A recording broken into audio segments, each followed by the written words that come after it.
I ignored my destiny once. I cannot do that again. Even for you. I'm the only one who knows that. At least I'm the only one with the will to act on it.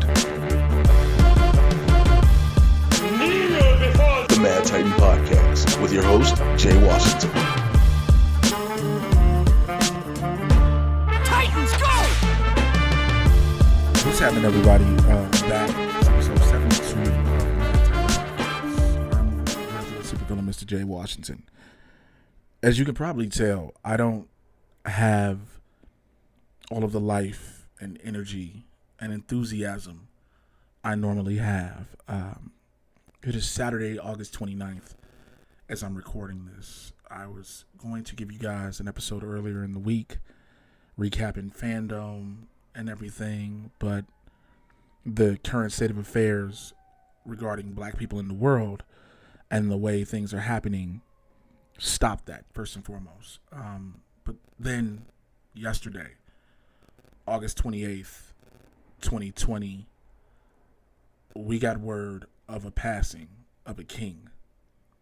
And I'm going to get more into that in a hot second. And so that's what brings me here today with a somber tone. So I apologize to all of my people who rock with me. I apologize in advance to everyone who listens to the Mad Titan and wants to get everything, all the information. I'm going to try to at least recap DC FanDome, if nothing else, and talk about a few things. But y'all already know. I tell you what this podcast is every single week. It's the breakdown of the Marvel and DC live action and cinematic universes. It's barbershop talk for nerds. So, which means as I always do each and every week, I keep it A100 with y'all. I keep it as real as possible. I pull no punch. I pull no punches.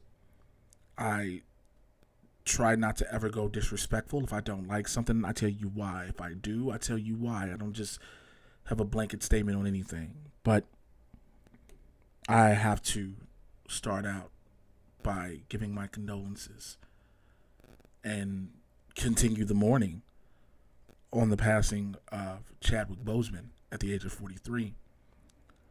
He passed from colon cancer.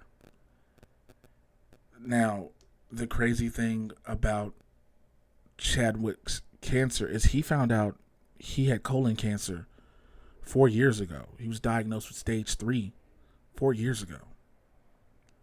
And in that process, the man gave us over 10 movies. From Civil War, Black Panther, Get on the Bus, Get Up, 42, all these, there's so many to name, and I've been going through them with so many people, but you all know, this man gave us everything he had, until the day he passed. And I'll recall this past February during the All-Star game that was in Chicago when he was one of the guest judges on a dunk panel. And people were criticizing him because him giving a dunk a bad score and also going him looking tired. Now, of course, you can think somebody looks tired because, again, when you know they're movie star who is constantly working, if you see them exhausted, it's understandable. Let's just be real. If I ever see Kevin Hart looking like he needs to take a nap, I would never think anything of it. I was like, yo, Kevin Hart's a hardworking man. The same thing with Dwayne Johnson and so on and so forth. And then I think it was a month or two, like a couple weeks later, he was seen in a coffee shop in LA. He was on a video and he was looking real sickly. He was looking very, he had lost a lot of weight. His face is shrunk in and things like that. And, I joked at first and I said, oh man, he must be sick. But then I had to double back and thought about it. He can't be sick. I said, yo, this man is a hellified actor. He gets into his roles. So this could be for a role. Now, how would you think that, Jay? Well, let's never forget, no matter what people think about the movie, 50 Cent lost a lot of weight to play a cancer patient in Things Fall Apart. You had Denzel Washington gain weight and everything to play Roman J. Israel. And so we've seen numerous actors in various forms, and I'm just using those as black actors right now, who have gone and given everything to the role. So to see Chadwick in that way and think, yo, this man is about to give us a role. And to turn around and hear that he has passed away puts a lot in perspective. Black Panther meant a lot for a lot of people of all races, but it hit the most for a lot of black people, young and old. He portrayed a character that for those in my generation, we grew up reading in comic book pages and never thought we would ever see him with his own movie. Yeah, we'd seen him in cartoons and stuff like that, but he was still a side character. He would be in the comic books. He had his own comic book run, but he would never be a star of a movie. He would never get the respect deserved.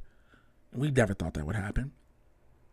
For the older generation, who never thought they would ever see something like that in history, who may not have grown up with him, but grew up with other comics and comic book characters, regardless of company, and thought they would never see this on a big screen. And then for younger generations, he made young boys and girls see a kingdom brought to life out of the pages of a comic book, and him be the leader and be the ruler with grace, poise, dignity, and power. And that movie transcended race. That movie did something it is no other film has ever done. That movie stayed over 13 weeks at #1 at the box office because it resonated with that many people. That movie, when I got to see it the first time during the Disney press screening, I will never forget. I was there, and I was next to Dorian Parks of Geeks of Color. It's the homie. And I was there with Dorian. I was there with Joelle Monique. It was a bunch of us. But I remember me and Dorian looking back and forth at each other all throughout the entire film in tears. Because first of all, you can't believe it.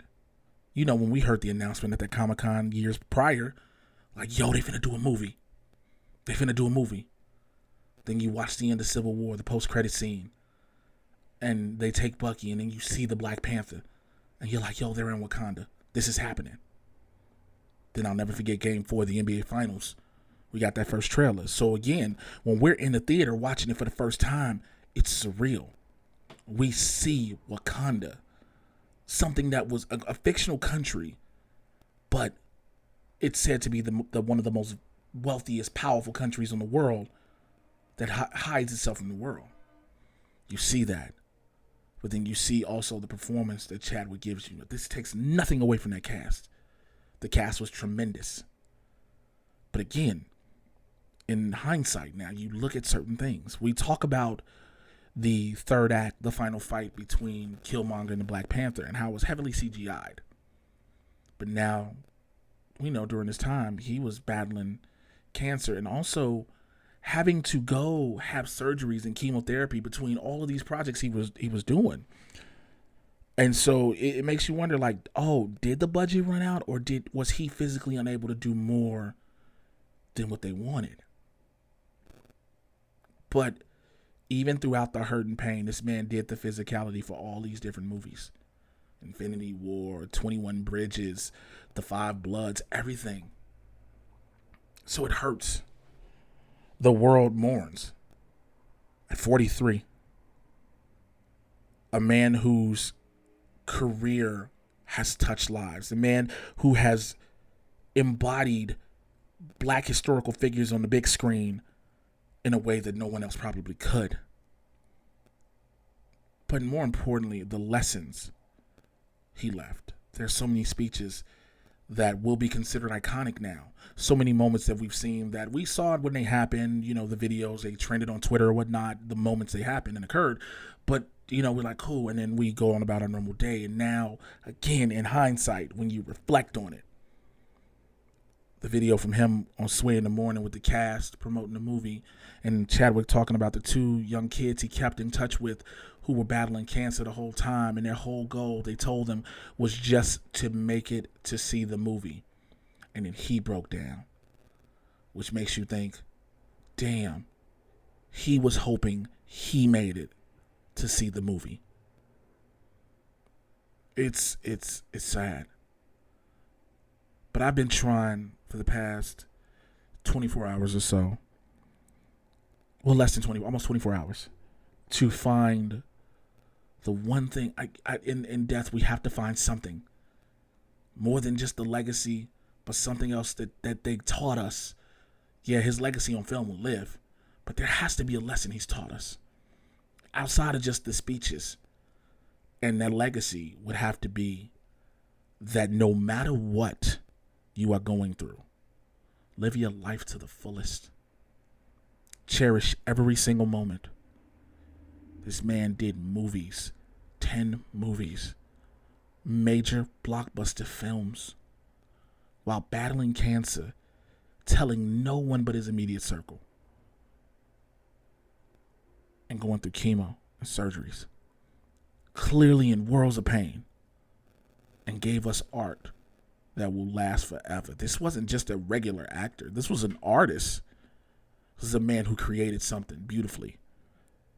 A man who loved his life and family, from what we're all hearing. It's a heartbreaking loss, especially, again, as the black community, because we're losing all of our heroes. All of them. John Lewis, Kobe Bryant, Chadwick Boseman, just this year, just a few off the top of their head to name. But then when you lose them young, when you lose them unexpectedly to the rest of us, because of the family, the immediate family, it was known it will occur, unfortunately. It hits. And there are some people who are wondering, like, yo, why are people crying over him? He's an actor. They didn't know him personally. You don't have to know someone personally for their life to have had an effect on you. I've said it and spoke it somewhat on Twitter and whatnot and Facebook that he, for me, I brought up earlier, he gave me a character I grew up with. I was stuck reading because I couldn't go out because my neighborhood at the time was so violent. A character I loved reading. I couldn't believe there's a king, a man who has his own country, and he's this powerful, and gave it to me in live action. And it wasn't a skimpy version. It wasn't a half-ass version. And that feeling for me is the feeling for many others. So to know I'll never see that again. I'll have the memories. I'll be able to watch Disney Plus and whatever, and Netflix and Amazon and all the films he's in. I'll be able to always watch him. But to know that he's gone and he can't continue to give us more amazing bodies of work, and that's even outside of Black Panther, that in itself is heartbreaking. The outpouring and support of love from the cast, the crew, and those who've been affected by him, and just so many people around the world is bananas. His final tweet that was posted by the family to inform everybody about his passing has become the most liked tweet in history. And it's a fitting, well-deserving of a king. And we always say, if you don't know the black community, we say, rest well, king, rest well, queen. And that applies in so many ways. Again, you watch some of the scenes and listen to some of the dialogue from Black Panther now, and it's just like chilling. And I don't know, again, I'm sorry if you came here thinking, man, Jay ain't upbeat right now and all he's talking about is the life and legacy of Chadwick Boseman. Well, I don't know what more you expected right now. I could not start this show off. I could not come into this episode and act as if this is a thing I'll talk about later, because this is a thing that's on my heart now. I can't. And it really, really does hurt. Today, before I recorded this, I went out, I did my double workouts because I hadn't done them in the past couple of days. So I did double workouts today. And after I took a shower and cleaned up, I knew I had to run to Target to go pick up some things. And I made sure, for me, I was going to dress up in whatever I had that was Black Panther related. I have several Black Panther t-shirts from the comics. I have my Kamoya beads that I was blessed with for my birthday by Janine the Machine from the movie Trivia Schmodown. I wore my Black Panther crew socks with my slides on, because that's my way of paying tribute to that man. Man also passed on Jackie Robinson Day too, which is crazy. So I just wanted to use my platform, speak my piece. I know I'm gonna speak more on it on Blurds, and you can listen to it there. But it's surreal to know that this is real. It's hard to accept. It's very difficult to accept. I wish I had more to talk about. I wish I did. Well, let's try to talk about some other things real quick. But again, I'll go more in depth with my tribute on Blurds. You can catch that. And of course, by the time you catch this, if it's later than Blurds, when it happens live, you can always catch Blurds. The New Mutants debuted in theaters. Again, it finally came out. It did it. It officially made it. And it made a hot $3 million. It's opening weekend. Now, of course, every theater in the country is not open, so that affects it. But also, was this movie gonna really make a lot of money? That's the question. Like, was this movie ever gonna make a lot of money within itself? I mean, again, they said it's expected to, open. It's gonna win the weekend, of course, because again, theaters are opening, and it's been a highly anticipated movie. They said it's gonna open with $7 to $10 million. Now, again, given everything, it's not expected to make a lot of money.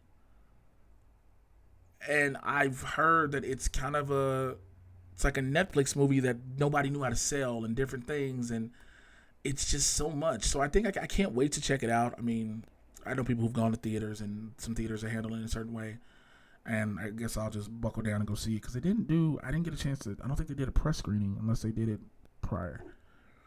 But I am excited about it. The trailers have kept me interested and intrigued.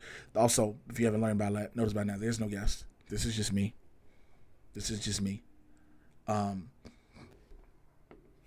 So, I mean, I'm excited for it to finally go see it. That's all I can really say right now.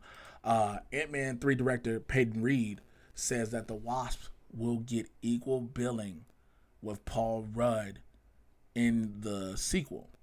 So this is what he said, quote, "They're a partnership, and she's a very, very important part of that." He goes on further to say, and that was a very gratifying thing. I guess technically we were the first Marvel movie with a female hero in the title of the movie. Finding that balance in the movie. That's very important to me, because that's very much a men's playing field historically.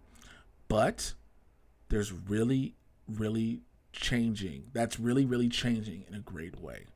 So again, to hear that she deserves it, she definitely deserves it.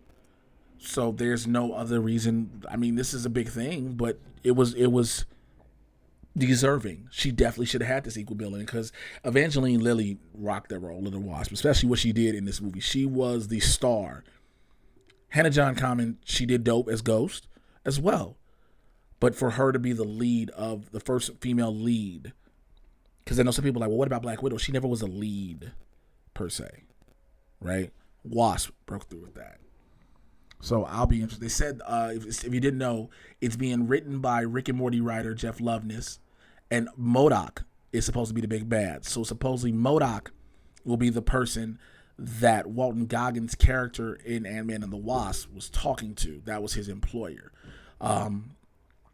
Supposedly he said, as far as about how things were progressing, he said they've cracked the story, so they know what they're going to do. And he goes on further to say, nothing's official yet, but we're quietly working. We're working through the pandemic, which means you're able to sit down and really focus on the story, because you can't really get out and do too much. So I'm excited to hear about that. I don't think there really is any other Marvel news. Again, Marvel has been relatively quiet, just in general. Everything has boiled down to DC, which is worthwhile. And so let's talk DC FanDome. They did it in a day. It's going to be 2 different days. The second half, will happen September the 12th. Yeah, September the 12th. DC FanDome was viewed by 22 million people. Now, I streamed it live all 8 hours on my YouTube channel. on the Blurred's YouTube channel and Twitch channel, and just wanted to be able to connect with people on it. And it was the way they did it, it was interesting. Of course, this was all going to be solidified by, trailers that we got. We got the first Justice League Snyder Cut trailer. Now, here's my opinion on it. I feel like the trailer just showed us the deleted scenes, which of course we knew that's what the Snyder Cut is, scenes that didn't make the movie. But the problem is, I want to see scenes. The only thing beside is there's one scene with the Flash and Cyborg that I'd love to know where that is, and another scene with Silas Stone. There's a lot of Cyborg stuff that we don't know because, of course, we're getting more Cyborg movie, which I'm fine with. But there are scenes that the majority of the scenes that we see in the trailer, we know exactly what they attach to. You get what I'm saying? We don't get anything that's like, yo, is this a unique part of the story? And blah, blah, blah. And so it's kind of difficult. There are people that are going to be excited one way or another, no matter what. And that's fine. There are people who are going to dislike it no matter what. I am one of those people that are going to wait and see it. This is supposedly an entirely different movie. I want to see an entirely different movie. Granted, it's going to be broken into 4 1-hour parts. Do I need to go again into the whole, this is a HBO Max money grab? Because you get a 7-day trial with HBO Max. They want you to buy the subscription to get it, to watch it. Which I get it. They want that, but people will share the passwords. Again, we don't get it till next year. I think that's the craziest part. Like, I feel like I've said this when they announced it. The announcement was only to get the subscription numbers up because it was supposed to drop that following week. The announcement, boom, hopefully hit the numbers. But then you tell people you're not getting it till 2021. The dope thing would have been saying, letting 2021 happen or whenever it was done, let HBO Max just do what it do.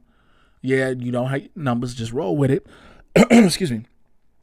But at the very last second, hey, we got some special news for HBO Max. You can now officially watch the Snyder Cut of Justice League. I feel like they should have, matter of fact, when they made that announcement the week before it dropped, let's say that, let's not even go wait until 2021. I feel like the week that it dropped, they knew they were going to do it. They should have gone ahead and just done it. But again, you look at numbers and you're like, oh, we probably don't need to. And then last minute you do. Just go ahead and finish it. Then last minute surprise it on everybody. Bam. Bam, here you go. The Justice League Snyder Cut is available. And I would have loved that. Personally.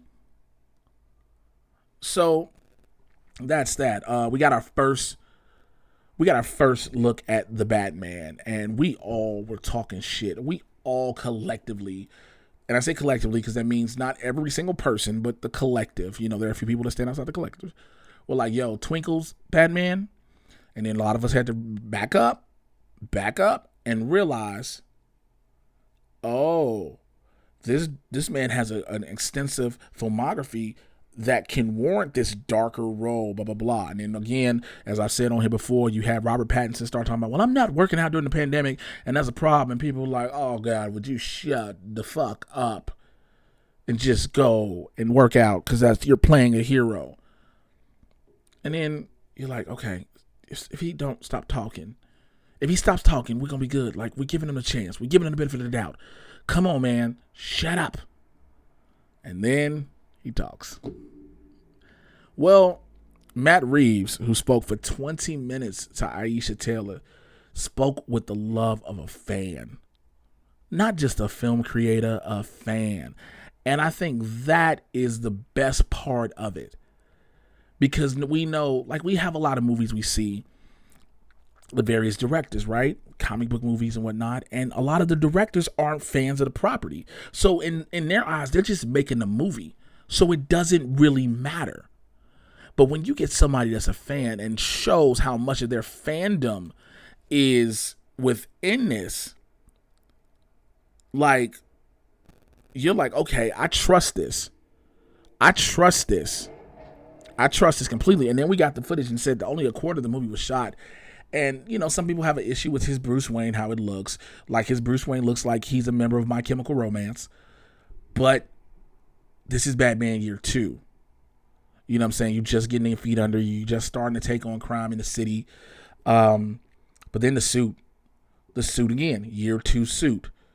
I'm just starting to do it. The Batmobile, a Mustang, a year 2. I'm not fully equipped to handle all this out the gate. I'm starting. I know what I'm doing here and there. And to see Colin Farrell as the Penguin, to see the noir detective film that it is with the riddles from the Riddler, to see Selena Kyle, not the Catwoman played by Zoe Kravitz, to hear Jeffrey Wright, who's Commissioner Gordon, hear Andy Serkis, who's Alfred. It got everybody excited for it, myself included. It's included.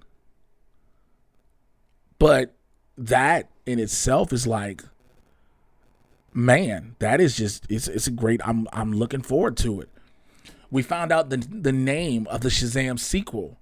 I love the way they did the panel. It started out with Zachary Levi, then Asher Angel, who plays Billy Batson, Jack Dylan Grazer, who plays Freddie Freeman, Megan Good, who plays the older version of Darla, and you got the other cast members. And then you had at one point Zach Levi saying he had made his own Zach cut of Shazam, which brought in director David Sandberg. Was like, you recut my movie. And from there, Faith Herman, who plays Darla, we find out, with her making drawings, we found out that the title of the sequel is Shazam! Fury of the Gods, which is going to be interesting because now you got Mr. Mind. You got Mr. Mind as far as the caterpillar, the bug. But everyone wonders now, where does this tie into Black Adam, which we got the concept art for Black Adam. Shouts out to Boss Logic and them. And the concept looks dope. And the concept, me and Winston A. Marshall said it, so I tweeted it. And, Winston was like, you took my joke? I said it was ours, nigga, ours. You had it where he's a superpowered Django. He was a slave. He fought his slave masters. And he would never see that again ever happen. So that's how he's considered the anti-hero, I guess. So that, excuse me. And so that is something interesting. Again, I was hoping to see not just the concept art for Dwayne Johnson with the suit. That was one of the things. I was hoping to see the suit on him. Like concept, I talk about it a lot here on the show. Like concept art is cool, or what they were gonna do in certain movies, but they didn't do. Yeah, concept art gets you like pumped up, and it does. It got everybody pumped up. But I think what pumps people up the most would be to see Dwayne Johnson in the actual suit. Again, nothing wrong with the concept art in this case because, again, pandemic, all the stuff. But if you had the suit on, like if he was, because he shot the video with him just standing there talking in regular clothes, taking fan questions and whatnot. And even he talked to Noah Centineo, who's playing Adam Smasher. We found out that Hawkman is going to be in it. It's the introduction of it's the JSA coming into the film world.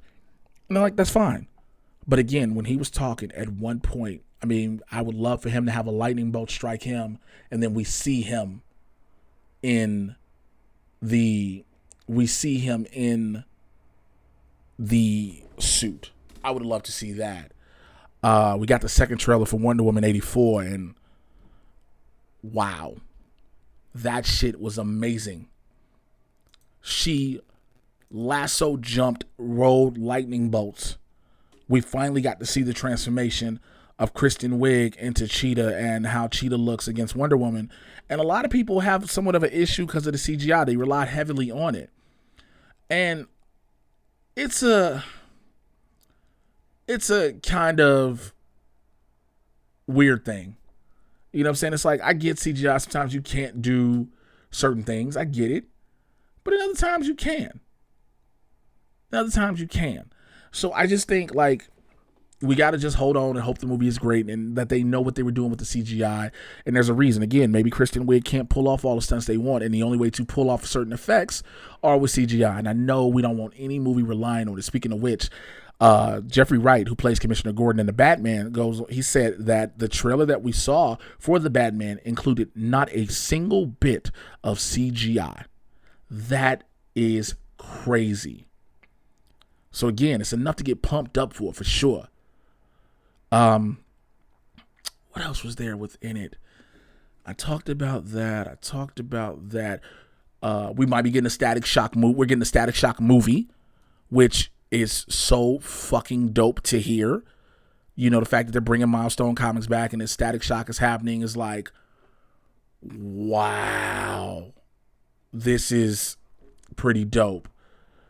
There was so much in that 8 hours. Let's see, I got the movies. Boom, boom, boom. Yeah, I think that was pretty much it for the movies. I mean, they had a lot of panels. They talked about the Bringing Together for Crisis with Greg Berlanti, Walter Hamada, and Jim Lee, talking about how that came about with Tiffany Smith as the moderator.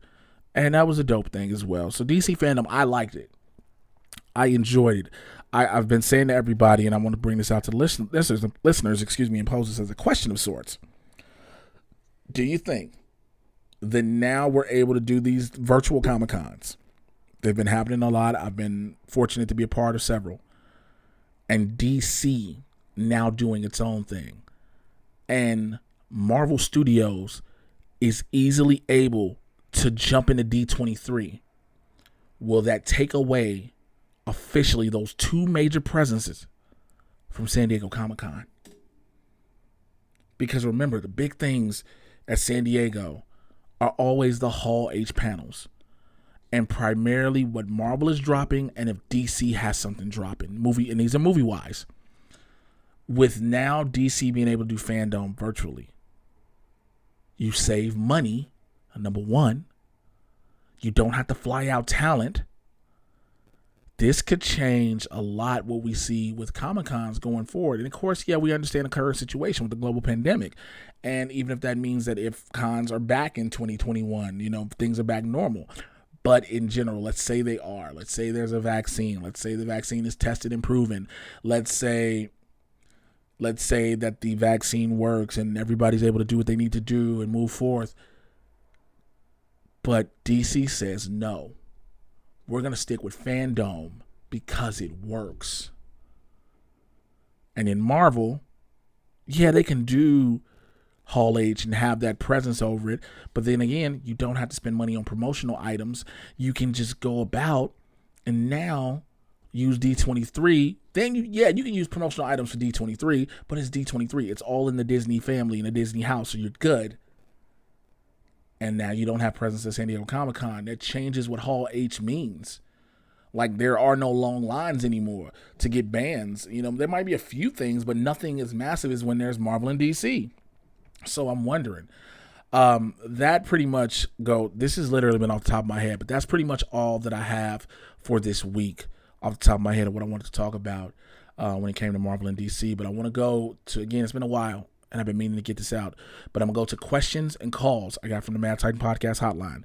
Y'all already know you can call me, 818-276-6947, 818-276-6947. You can email madtitanpodcast@gmail.com, madtitanpodcast@gmail.com. I've got a bunch of emails, so I'm going to go to some of my emails that I have not had a chance to do. So the first one is from Jason Fry. He brought up, okay, this is an email, this thing is Batman. He says, okay, Jay, so with the mention of I know you're sick of, the Snyder Cut, DC is supposedly building a multiverse. Am I the only one who wishes we could see a Dark Knight's Metal type movie in a perfect world with James McAvoy as the man who laughs? Or has this quarantine stripped me of logic? Just wanted to hear your thoughts. Thanks, brother. Jason, first of all, thank you again for your email. I don't think it's anything wrong with that. I think it's just a fear of, yeah, they do a multiverse, that's perfectly fine. I'm cool with it. We understand that that's what DC is. DC has. Let's go with it. Boom. I'm just... Joker, and I had to bring up Joker. Here's why. I don't see that Joker that we saw in that movie with Joaquin Phoenix ever becoming the number one nemesis of the Dark Knight, because the Bruce Wayne we saw in that movie was between like 7 and 8 or something like that. That Joker was a grown man. So that Joker would have to die and someone else take up the mantle. You get what I'm saying? So as far as that, when you have the man who laughs, it's Batman who's basically gone fucking crazy. So I don't want someone to take that movie and change the concept of the character. You get what I'm saying? The concept of the character, and do something weird that strips it of what it is. And I'm not fully saying that Todd Phillips completely stripped the Joker of what it is and was. I feel like it was taken in a different direction that kind of, for me, I'm not speaking on behalf of anybody else, didn't have to be called Joker. I always said that. The only reason he calls himself Joker was because he was a stand-up comic, and when Maury Franklin, Robert De Niro's character, played his clip on the show, he's like, check out this Joker, and it's a dude as a comedian. And then so when he comes on the show, instead of using his name as Arthur Fleck, he says, just call me Joker, because that's what you call me on the screen. And I don't know. That's me. But I don't want it to see go the wrong way. It's James McAvoy could do it, but I would want somebody. Give me somebody else, somebody unexpected, dude. We've already done it with Robert Pattinson. Give me somebody else unexpected. And I know James McAvoy is unexpected, but I don't know if he could pull it off the way we want it. That's just, I get what you're saying. I don't think quarantine has got you losing logic. I think it's allowed you to think outside the box, which it has a lot of us. So appreciate your email, Jason. Let me go to Joe Crack, who's one of my members of my Supervillain Squad on Patreon. Thank you for being a member of the squad. And Joe's hung out with me a couple times. I've done the live episode with the squad and just hangouts and stuff like that, and even on my birthday. So thank you, Joe. Joe said, hey, Jay, I've got 2 questions. Your choice to deal with. What to deal with. Your choice, what to deal with, excuse me. Do you think Disney Plus will pull a Mulan with Black Widow, or, considering the state and survivability of an MCU villain, how long, if at all, do you think it would be until they do a big Masters of Evil supervillain team-up versus the Avengers type movie? That's a good-ass question. First of all, I don't think they'll do that. I don't think that's in the plans anytime soon, just like a supervillain team-up. I've noticed with Disney, they can play the dark side to an extent on some films, yes. But their main thing is about the heroes. So to have a supervillain team-up movie versus the Avengers, they kind of can't even do that because they get rid of villains too quick also. Would I like to see it? Yeah. I would love to see it, but I don't think they'll do it. I don't think... Because they dispose of the villains too quick. Every villain isn't in the raft. You know what I'm saying? So I think that would be difficult for them to do. I really do. I truly do believe that. But damn, that'd be great. And do I think they'll pull a Mulan with Black Widow? Hell no. At this rate, theaters are open. They're slowly opening back up. So you're in September and it's slowly opening. By the time you hit November 1st, you'll get a lot of money. They just need, again, we keep forgetting, these major blockbuster movies, they can make money domestically, yeah. But the biggest money they'll make will be from an overseas box office. Overseas are open. So they will be able to make that money. They will not pull that Black Widow, the Mulan with Black Widow. I'm surprised they actually stuck to it. They just was like, yo, we got to get Mulan out. But I don't think they definitely won't do it with Black Widow. But thank you for that question. I think you got another one. Oh, that was in here. Okay, cool. JL Phillips, thank you for your email. He says, what's up, Jay? First off, I have to say, you're a bad man with that mute button. I'm talking about Palpatine level of power. My question for you this week is, with DC FanDome being yesterday and the release of the Matt Reeves Batman trailer, do you think people are now more excited to see Robert Pattinson as Batman, especially since it showed Batman beating that first dude up the way Robert Pattinson would like to do to everybody who cracked Twilight jokes? And on a personal note, small detail, I was excited about the fact that when he took his helmet off, he still had the eye makeup on around his eyes. It looked like he'd been wearing the helmet for hours instead of being a clean face like he is in every other movie. Sorry so long, but you be easy, JL Phillips II. JL, first of all, thank you again for the email. Yo, I'm going to tell you something. You brought something that I meant to bring up. That is one of the best parts of that trailer to me. That he took off the cowl and had the makeup on. You are absolutely right. Every time he takes off the cowl, there's no black makeup around his eyes. Like, that is an essential thing. And that's a detail. Again, Matt Reeves is a fan and something that had to make sense. And that was it. I think people are definitely more excited. People are still going to be critical no matter what. Because again, the Bruce Wayne doesn't look like the Bruce Wayne we know, all cleaned up and fancy and snazzy. I get it. But I'm waiting to see the story. Again, this is year 2. Again, Bruce Wayne has money, but I want to see the story behind it to explain why he doesn't look like the... I mean, he can look like the Playboy. Again, maybe at the moment we see him looking disheveled is like something, a bunch of stuff had been happening. But again, there are dudes like that who can just spiffy their hair up and whatnot. But I'm totally with you. I'm excited. I'm definitely looking forward to it. You got another email I just got that says Wakanda Forever in the title. What's up, Jay? I'm sad as fuck today, bro. We just lost a young king last night in Chadwick's passing. Much love to the Boseman family. And I know you may have already had questions about this, or maybe it's too soon since it just happened last night. But with that being said, Disney Marvel is a business, and Black Panther is a $1 billion franchise, so it's going to move forward. Do you think that they move forward with the old rumors of Shuri M'Baku taking over as Black Panther, that Killmonger should take them to the helm because we never see him dead, and with the Wakandan tech, they could have easily healed his wounds? Example, Bucky and Ross for those in the back that need it. Wouldn't be hard to get Michael B. Jordan to come back because you know him and Ryan Coogler are tight. Here's a scenario. They show T'Challa carrying Killmonger to Shuri's lap.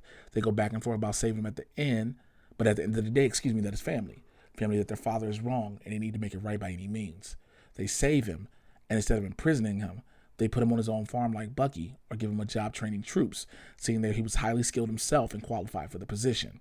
Of course, he's resistant at first, but over time, seeing how everybody accepts him, he opens up. One day, T'Challa's on a mission and gets killed. Since it's Killmonger in the bloodline, they ask him to be the Black Panther. And out of a new respect and love for his cousin, he accepts. This will make the storyline go much harder for when they introduce Namor, because now Killmonger is fighting for the family he never had and the country that his father loved. Sorry so long. Hope everything is well your way, pimpin'. JL Phillips II. Well, first of all, JL, thank you for this email. Yeah, bro, it is. It's very sad. I mean, and I kind of don't want to answer this just yet because I get your question. I really do. I mean, I think the hardest thing, I think that's one of the things everybody's been thinking like we all have been thinking it.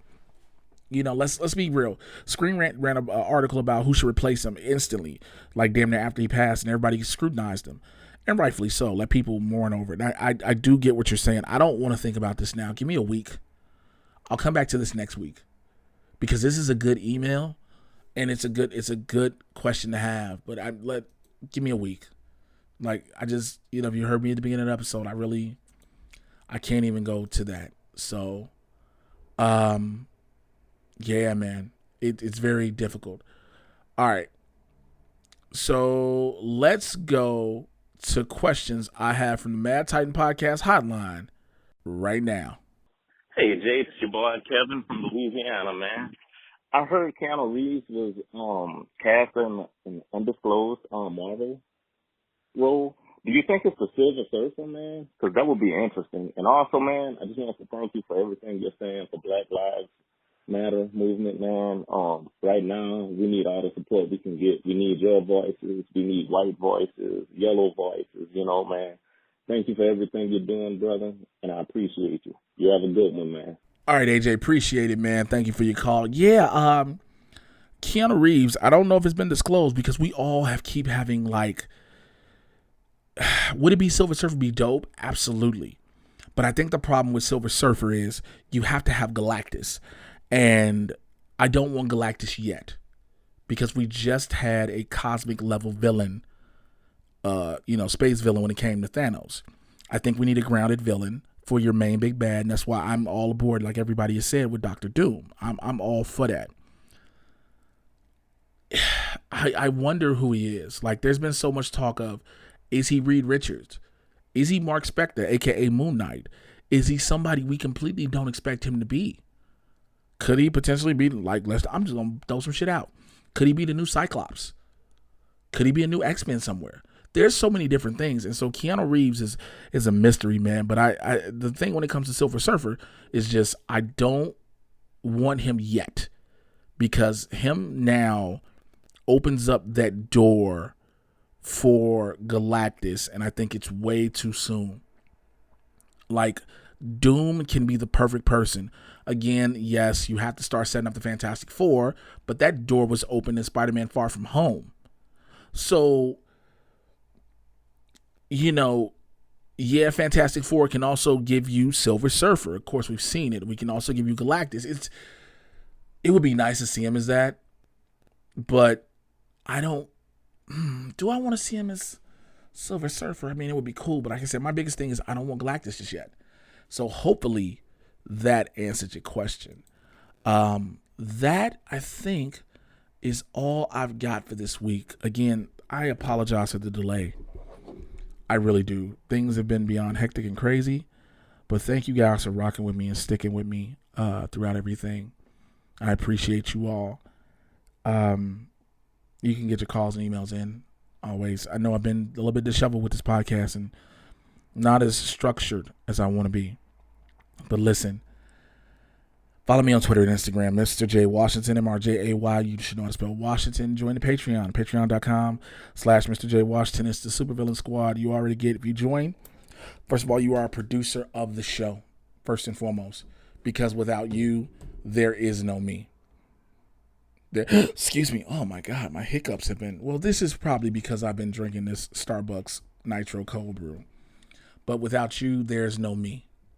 And I am grateful for each and every one of you. Like, I can sit here and say, man, I don't need these people, blah, blah, blah, blah. But, yo, I can't do this without fans and the support and love. I just would be somewhere out here struggling. I'm quite honest.